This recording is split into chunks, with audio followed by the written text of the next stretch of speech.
Latina Equal Pay Day is later this year than it has been in the past. Why is that? I share my thoughts and more, so don't go anywhere.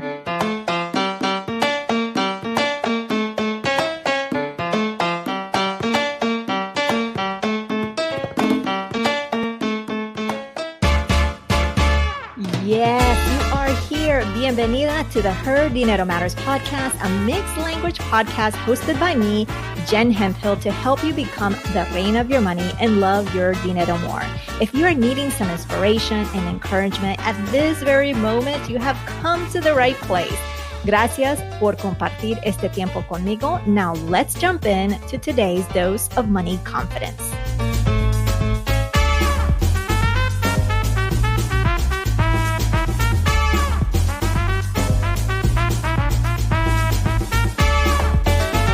Last year in 2021, Latina Equal Pay fell on October 21st. This year in 2022, it falls on December 8th, which is today if you're listening to this on the day this episode is released. This is Jen Hemphill, your host. Hopefully you know that. And today is just going to be you and me.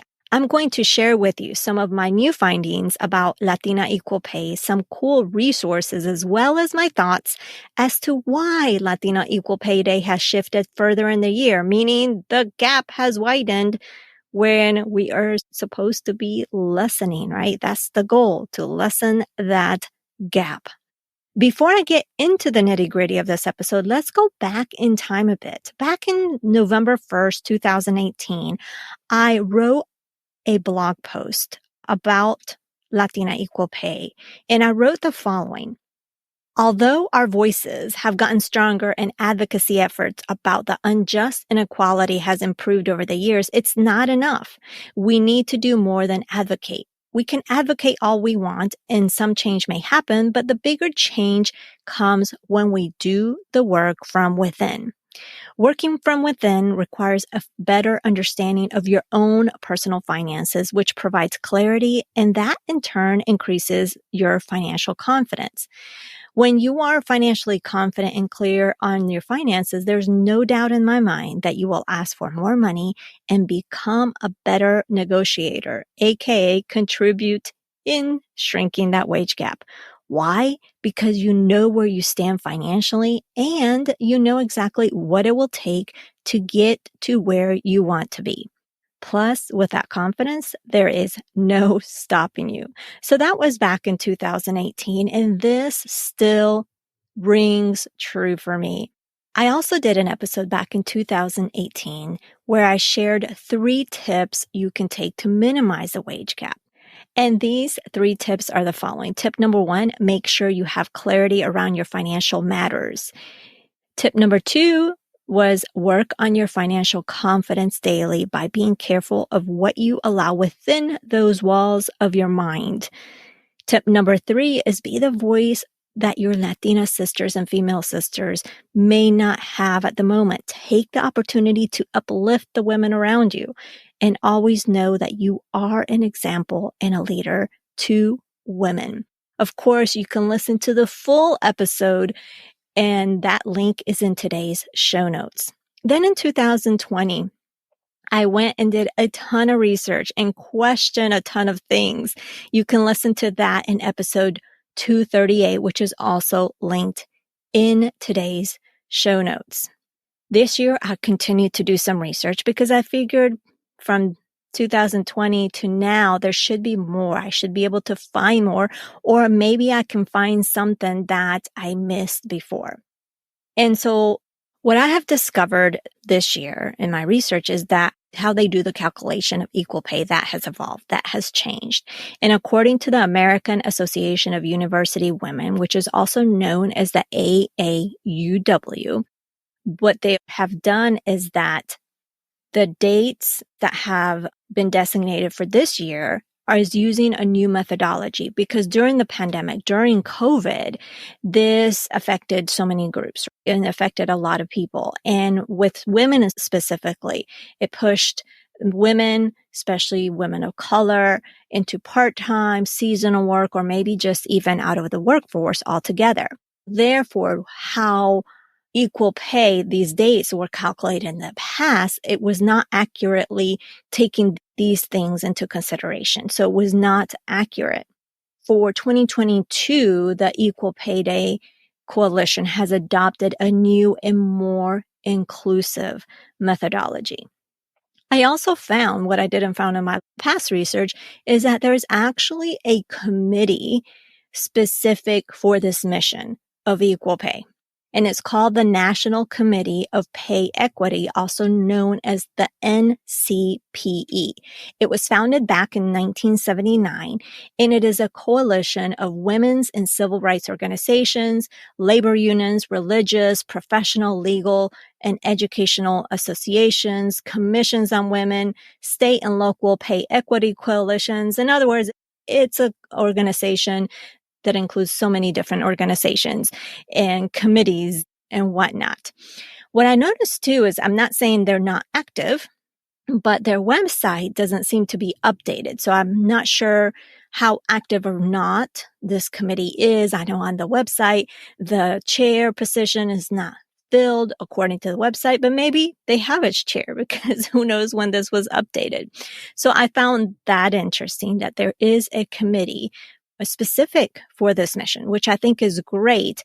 But I presume too, since it's made up of these different organizations, these organizations already have their own focuses and responsibilities. This is just maybe it's just a volunteer role. So I'm not sure again how active or not this is. This is something that I do want to find out. But as I'm sitting down and recording this, I have not had a chance to do that due diligence and make some phone calls, send some emails and whatnot. I also found some staggering stats that I didn't find before, or maybe as I read it, it didn't hit me like it hit me this time. Who knows? But basically what I found is that according to the National Women's Law Center, the wage gap translates into an annual median loss of $28,911 for Latinas. So I want you to think about that. That's 20, and this is the annual median loss of almost $29,000. So that means roughly $2,500 a month, which is significant. It's not a penny. It's not a dollar. It's not $5, which that I would still take, right? But it's $2,400. Let that sink in. That's major. That is major. And this is what we're talking about, the wage gap. If we could close that wage gap, that can mean roughly, this is the annual median loss of $2,400 a month more. Now, according to the AAUW, again, this is the American Association of University Women, and it makes sense more specifically for Latinas, this stat is, because of this gender wage gap, the Latinas were compensated just 54% of what non-Hispanic white men were paid. Again, Latinas were compensated in 2021 just 54% of what non-Hispanic white men were paid, which makes sense why the gap is so wide, right? It takes us almost an entire year of extra full-time work to be paid the average annual earnings of white men. And that's crazy. It's crazy to me. And again, this stat is inclusive of that new methodology. So it compares what the earnings in 2021, including seasonal part-time workers to all white men workers. So before, these calculations were drawn on only full-time and year-round workers. Other stats that I found specific to Latinas is that between 1988 and 2019, the Latinas earning ratio compared to white men changed only 4%. Only 4%. And remember that in 2021, we're being compensated 54% of the non-Hispanic white male. It's just nuts to me. It's only changed 4% in terms of the earning ratio between 1988 and 2019. And this is another thing that contributes to the gap. For Latinas, the unemployment rate rose from 4.8%. Ooh, you want to take a guess? To 12.5% between the third quarter of 2019 to the third quarter of 2020. Of course, we know that the pandemic has a huge impact on this, or has had a huge impact on this number. And to achieve, and this, I shared this in my last episode, a similar stat in my last episode where I did a lot of research, but I want to bring it to the forefront again. At this rate of change, like how things are going at this moment, if nothing were to change, or at this rate of change, if things were changing at the progress that is changing at this moment, Latinas won't achieve equal pay until the year 2197. We're not going to be alive. Like, you and I are not going to be present. That's a lot of years. That's a lot of years. Her Dinero Matters is supported by First Republic Bank. Your hard work is paying off. That's why it's time to start working with a financial partner who will always have your back. At First Republic, you will have access to your own personal banker who knows you by name and is prepared to support your financial needs. Learn how personalized banking can make a difference for you and your family at firstrepublic.com. Member FDIC, Equal Housing Lender.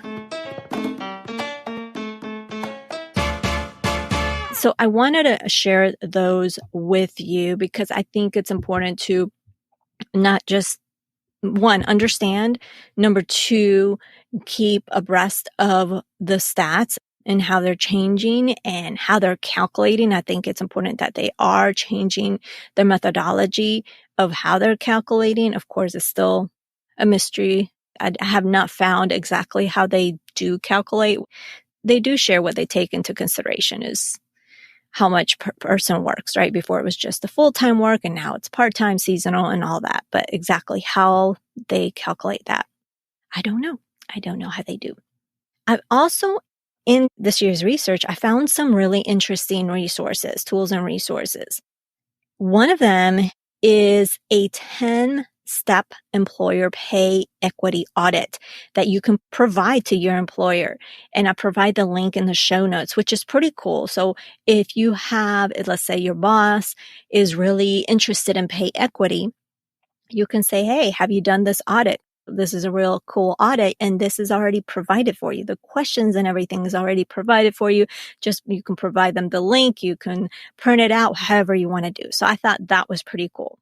Another cool tool is the gender pay gap calculator that you can check out. And it really tells you, okay, based on what you're earning, this is how much you're pretty much missing out on with a gap, the gender pay gap. This is how much you could, without this gap, this is how much you could be earning, how much more you could be earning. So I thought that was a pretty neat tool. Then this is a powerful tool because I know part of this is advocacy. Part of this is talking to our representatives and getting active, but sometimes we just don't have that time, or maybe we don't even know who our representative is. We haven't maybe taken the time to do that. So the AAUW has a 2-minute activist page where basically it gives you templates and it gives you that information where it just literally takes you 2 minutes to go and advocate and send an email to your representative, to your congressman, to help advocate for equal pay. And the other thing that I didn't know existed, well, I don't know if it's existent at this moment, but I'll tell you about that in a moment. But wage clubs, I found wage clubs. So basically, the Wage Project, I don't know how existent it is anymore, but I thought it was pretty cool that they took this on where they were kind of a space where people can form or join wage clubs. And they were forming throughout the country just really to mobilize groups of women to talk about the wage gap, to obtain tools, support, and the momentum they need to just advocate and talk to their place of employment. But again, I went in there, but nothing seems to be updated. So I'm not sure. I wanted to share that because this is something that you can do at a local level with people that you know, or even just online. We're so connected online. We can form these wage clubs where we can create this conversation around this. Of course, we have a free community at jenhemphill.com/community where we can actually have those conversations too. So if you're in there, make sure you strike up a conversation, ask questions, and I'll be sure to support you. Others will be sure to support you. And if you haven't joined us, be sure to join us. Of course, that link is in the show notes. And then the other thing that I found interesting was a resource on what to do when you find out a coworker makes more than you. So I thought that was pretty cool. So all these links to these resources will be linked up in the show notes. Now, let me share with you my thoughts as to why I think the Latina Equal Pay is later this year. Again, last year, 2021, it was on October 21st. This year is on December 8th. So that's more than a month, more than 30 days. I didn't count how many days. I didn't want to know how many days. I just know it's more than 30 days. I didn't want to be depressed on it's already, especially when we know it's later in the year. I didn't want to count the days. So number one, for me, is we know that the pandemic affected communities of color economically, higher unemployment, work hours reduced, difficulty, which really led to difficulty paying for basic needs. And so I think that is definitely a significant difference or reason as to why it's later. It's not just that Latina Equal Pay is the only subgroup of women that is later. The Black women is also later. Native American women is also later this year. So it's not just Latinas, but it's women of color. And the equal pay is later this year. The other part of this that I think has a factor is the Great Resignation. I presume that with the Great Resignation, there's Latinas that are also partaking in the Great Resignation and maybe going into business for themselves. There are a lot of Latina business owners, and I'd be curious to know with the pandemic, how many more Latinas went into business for themselves. I know I observed this online as to people that maybe were just having conversations in the financial space, having conversations around money, and all of a sudden they become business owners and they're teaching others financial education. So I have a feeling that's a part of it. And it takes time to grow a business. So that I think has an impact on the wage gap. And of course, you heard me say that how they are calculating, it has changed to be more inclusive, more detailed. So because it is more inclusive and detailed, that means it's more relevant. The information, maybe it's not 100% accurate, but is more accurate than it has been in years past. So therefore, it's a reflection of the reality. So if they had been calculating in this way in years past, then maybe the change, let's say for Latina Equal Pay, this year wouldn't be as drastic in times of the date of the year.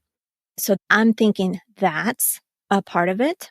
I also wonder, since the calculation has become more inclusive, that is what they're telling us, does it include our community that is undocumented, or are they excluding those numbers?